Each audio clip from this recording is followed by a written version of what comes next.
Assalamualaikum warahmatullahi wabarakatuh. Perkenalkan, nama saya Nurhalisa Sumi, kelas M77 NIM 184724105. Mata kuliah Filsafat Pendidikan, dosen pengampu Siti Raihan SPD MPD. Nah, di sini saya akan membuat video 7 materi yang saya akan jelaskan. Nah, materi yang pertama itu ada konsep filsafat. Nah, di sini filsafat berasal dari bahasa Yunani, yaitu filosofia. Nah, filsafat ini diartikan menjadi dua kata. Yang pertama ada philo dan yang kedua ada sophia, di mana philo artinya cinta, sedangkan sophia artinya kebijakan. Nah, filsafat di sini adalah gagasan, pandangan hidup, atau sikap batin yang paling mendasar. Nah, secara istilah dan terminologi, filsafat merupakan suatu ilmu pengetahuan yang menggunakan masalah umum dan mendasar mengenai berbagai persoalan seperti akal, pikiran, serta asistensi dan bahasa. Sedangkan filsafat di sini bersifat sistematis yang merupakan pernyataan-pernyataan atau kajian-kajiannya yang menunjukkan adanya hubungan satu sama lain dan saling berkaitan. Nah, di sini filsafat memiliki definisi menurut Harold Pissus, yaitu yang pertama, filsafat pendidikan. Filsafat adalah suatu sikap tentang konsep dan alam semesta. Yang kedua yaitu filsafat merupakan seperangkat materi dan sistem berpikir. Yang ketiga, filsafat merupakan seperangkat masalah-masalah. Itulah materi tentang konsep filsafat. Nah, di sini materi kedua yaitu tentang objek material dan objek formal dalam filsafat. Nah, sebelum kita melangkah ke objek material dan objek formal, di sini saya akan menjelaskan apakah itu objek. Nah, objek di sini merupakan suatu pokok pembicaraan, di mana objek maka dapat kita lihat, teliti, dan dapat dipelajari pula. Nah, di sini juga objek dalam filsafat terbagi menjadi dua. Yang pertama ada objek material, yang kedua ada objek formal. Di sini saya akan jelaskan satu-satu. Yang pertama ada objek material, di mana objek material adalah suatu realitasnya ada, di mana realitasnya ini baik kita lihat secara langsung oleh mata maupun tidak terlihat secara langsung. Sedangkan yang kedua yaitu objek formal, di mana objek formal ini sudut pandangan yang ditujukan kepada peneliti dan pembentukan atau pengetahuan, di mana sudut pandang dari mana objek material itu dapat disorot. Nah, di sini saya akan simpulkan tentang objek material dan objek formal. Nah, kesimpulan dari objek formal dan material yang saya dapat yaitu di mana objek material adalah sesuatu yang dipelajari, sedangkan objek formal adalah dengan cara yang digunakan untuk mengetahui sesuatu atau pengetahuan itu sendiri. Nah, itulah kesimpulan dari objek material dan objek formal.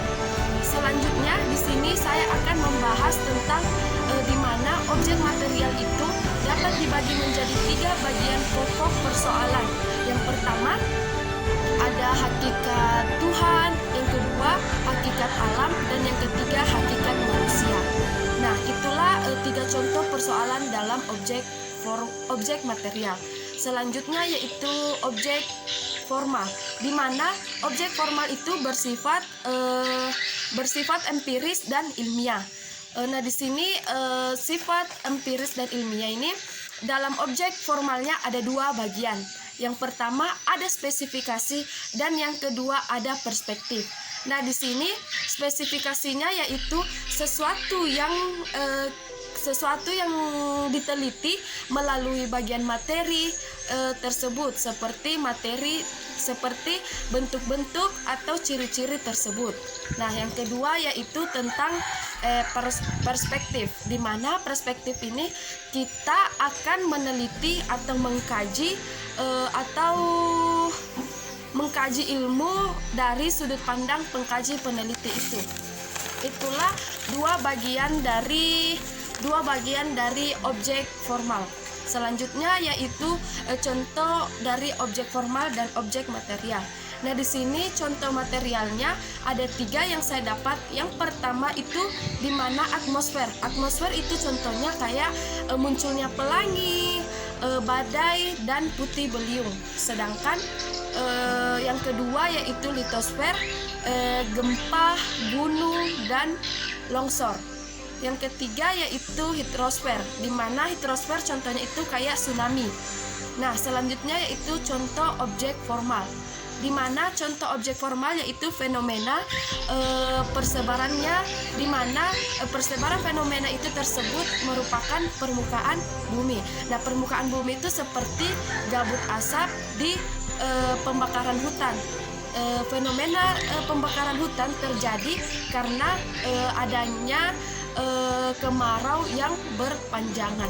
Itulah contoh-contoh dari objek material dan objek formal. Yang saya bahas di sini yaitu cabang dan aliran filsafat. Nah, di sini materi ketiga tentang cabang dan aliran filsafat.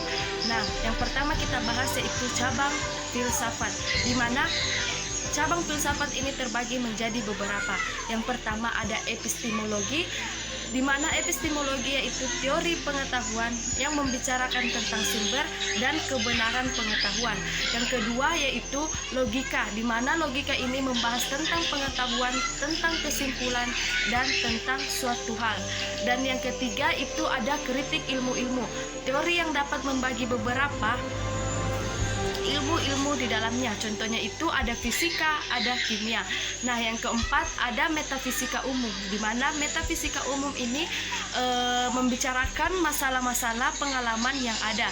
Contohnya kehidupan setelah mati. Dan yang kelima itu teologi metafisik, di mana teologi metafisik ini membicarakan tentang adanya Tuhan atau disebut dengan filsafat ketuhanan. Yang keenam itu ada antropologi, di mana antropologi ini membahas tentang manusia, seperti apakah itu manusia, bagaimana hubungan manusia dengan alam. Dan yang ketujuh itu kesinologi, di mana kesinologi ini membahas pengetahuan filosofis tentang keteraturan alam. Dan yang kedelapan itu ada etika, di mana etika ini belajar tingkah laku baik dan buruknya manusia. Dan yang kesembilan ada estetika, di mana estetika ini belajar tentang hakikat keindahan. Dan yang terakhir ada sejarah filsafat. Di sini sejarah filsafat itu berkaitan dengan pemikiran filsafat.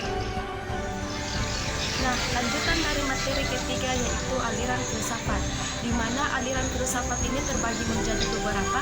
Yang pertama ada rasionalisme, di mana rasionalisme berpendapat bahwa suatu kebenaran harus sesuai dengan pembuktian dan berdasarkan fakta. Yang kedua itu monialisme, di mana berpendapat bahwa dari asalnya inti dari semua yang ada di dunia ini hanya ada satu. Dan yang ketiga itu ada agnositisme, di mana agnositisme ini berpendapat bahwa Allah itu tidak ada, karena tidak ada satupun manusia yang tidak tahu keberadaannya.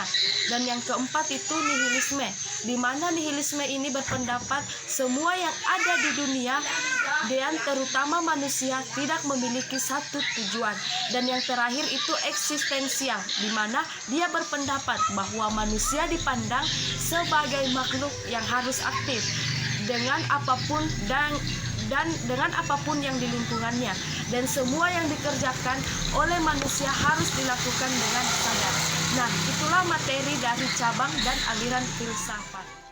Kita melangkah ke materi keempat, di mana materi keempat itu ada konsep filsafat pendidikan dan manusia sebagai insan pendidikan.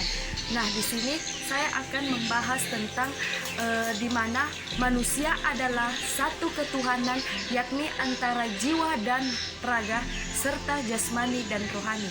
Di sini manusia adalah makhluk yang perlu dididik dan mendidik dirinya, di mana manusia adalah makhluk yang sangat memerlukan pendidikan, atau bisa disebut juga dengan Homo educandium, di mana Homo educandium artinya itu manusia tidak dapat dipisahkan dari pendidikan manusia. di mana dia memerlukan pendidikan dan harus dididik terhadap setiap individu. Nah, di sini di mana dalam konsep filsafat pendidikan dan manusia sebagai insan pendidikan ada 3 paham tentang manusia. Yang pertama ada paham materialisme, yang kedua ada paham idealisme, dan yang ketiga ada paham realisme. Nah, di sini paham materialisme adalah memandang manusia dari fisik, sedangkan paham idealisme yaitu memandang manusia hanya segi roh dan jiwanya. Dan yang ketiga itu paham realisme, di mana paham realisme itu memandang manusia sebagai realita dua sintesa seperti dari kategori yaitu animate dan inanimate.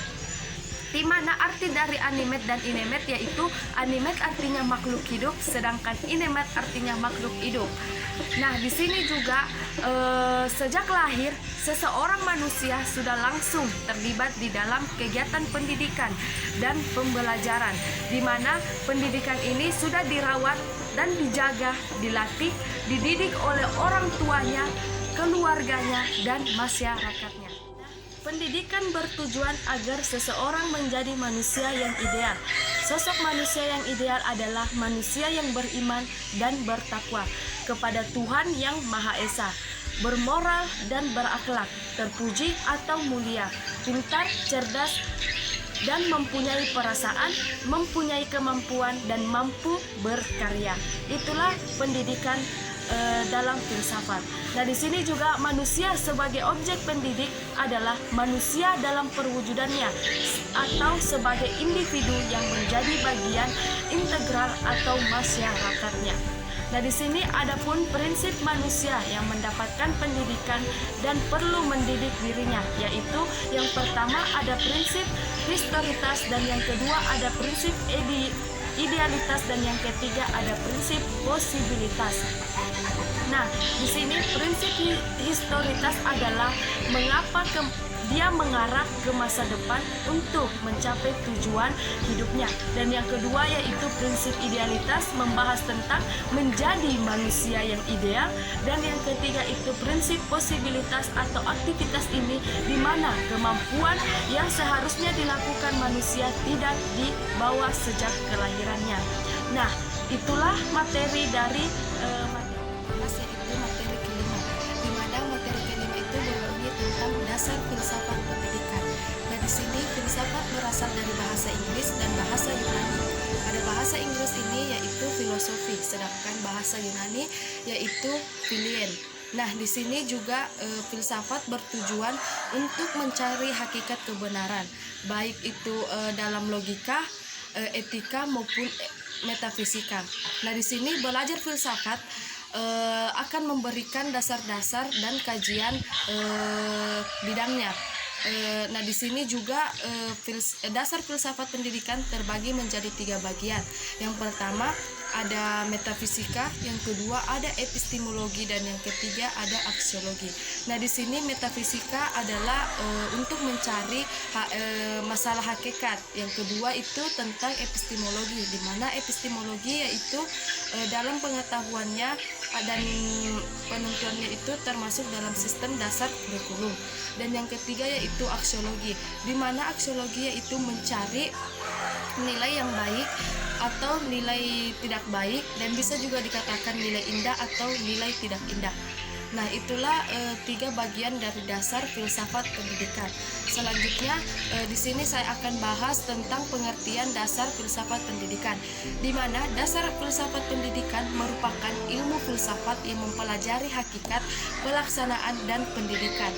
Nah, di sini dasar filsafat pendidikannya, metode yang digunakan adalah dengan menganalisis secara kritis struktur dan manfaat pendidikan, di mana itulah filsafat di mana dasar filsafat pendidikan ini berupaya untuk memikirkan permasalahan pendidikan.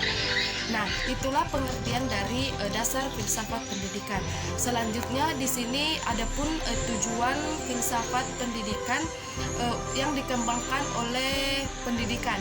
Yang pertama itu ada idealisme, yang kedua ada realisme, yang ketiga ada behaviorisme, dan yang keempat humanisme, dan yang kelima yaitu konstruktivisme. Itulah dari tujuan filsafat yang mengembangkan pendidikan. Selanjutnya yaitu materi ke-6, di mana materi ke-6 itu tentang landasan filsafat pendidikan. Nah, di sini apa saja landasan utama filsafat pendidikan di Indonesia? Landasan utama pendidikan di Indonesia ada 4. Yang pertama ada metafisika, yang kedua ada ontologi, dan yang ketiga ada epistemologi, dan yang keempat ada aksiologi. Nah, di sini metafisika artinya teori yang memandang keberadaan sesuatu di balik atau di belakang fisik. Dalam teori ini manusia dipandang dalam 2 hal, yakni fisik, di mana fisik ini terdiri dari zat. Sedangkan yang kedua ada ruh, di mana roh atau manusia ini identik dengan jiwa, mencangkup imajinasi, gagasan, perasaan, dan penghayatan. Itulah 2 hal yang dipandang oleh manusia. Nah, yang kedua itu ada ontologi, di mana ontologi adalah filsafat ketuhanan yang rahasianya atau yang rahasanya adalah hakikat sesuatu realita prima atau Tuhan dengan segala sifatnya, malaikat atau segala sesuatu yang ada di bumi. Dan yang ketiga itu ada epistemologi, di mana epistemologi ini adalah suatu tentang pengetahuan bagaimanakah kita mengetahui benda-benda. Nah, selanjutnya itu ada aksiologi, di mana aksiologi adalah suatu bidang yang memiliki nilai-nilai, di mana nilai implikasi aksiologi dalam pendidikan menguji atau mengintegrasikan semua nilai tersebut di dalam kehidupan manusia dan membinanya di dalam kepribadian anak. Ilmu tentang masalah yang ada di masyarakat atau yang ada di Indonesia. Filsafat juga merupakan ilmu bidang yang mengajarkan siswa agar bisa menganalisis suatu permasalahan yang ada di kehidupan di masyarakat sekitarnya.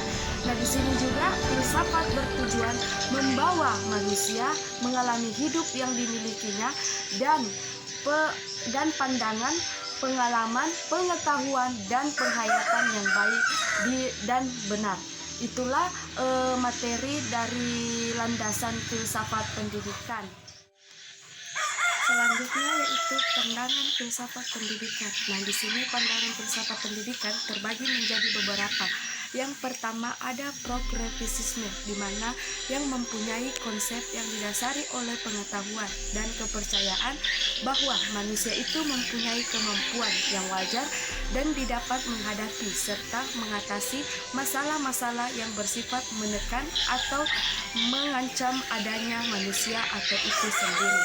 Nah, di sini juga progresisme menolak adanya pendidikan yang bersifat otoriter. Alasannya mengapa? Karena di mana pendidikannya didasarkan bahwa pendidikan yang bersifat otoriter dapat dipikirkan. Tujuan pendidikan di mana mengalami kesulitan dan dalam proses pendidikannya itu kurang menghargai dan memberikan tempat semestinya kepada siswa yang berpendidikan. Nah, selanjutnya itu ada ensenyalisme, di mana ensenyalisme ini mempunyai tinjauan mengenai kultur dan pendidikan yang berbeda. Dan prokratisme ini memadai bahwa sesuatu hal itu mempunyai sifat yang berbeda fleksibel dan bahwa nilai-nilai itu pada hakikatnya berubah dan berkembang. Nah, di sini ada idealisme dan realisme, di mana aliran filsafat yang membentuk masing-masing atau corak sumbangan yang berikan oleh bersifat elektif. Nah, di sini artinya aliran filsafat ini bertemu sebagai pendukung ensenyalismenya, tetapi tidak lebur menjadi satu sehingga tidak melepaskan sifat utama masing-masing. Nah, yang terakhir itu ada perennialisme, di mana yang merupakan filsafat yang susunan bangunan ilmunya merupakan satu kesatuan. Oleh karena itu, premis-premis yang disusun merupakan hasil pikiran yang memberi kemungkinan bagi seseorang untuk berpikir dan memberikan kemungkinan bagi seseorang untuk bersikap tegas dan jujur. Dengan demikian, perennialisme ini tidak sepaham dengan prinsip-prinsip yang evolusionistis dan naturalistis. Nah, itulah materi dari filsafat pendidikan yang saya bawa. Saya akhiri dengan wabillahi taufiq wal hidayah. Wassalamualaikum warahmatullahi wabarakatuh. Dan terima kasih. Bye.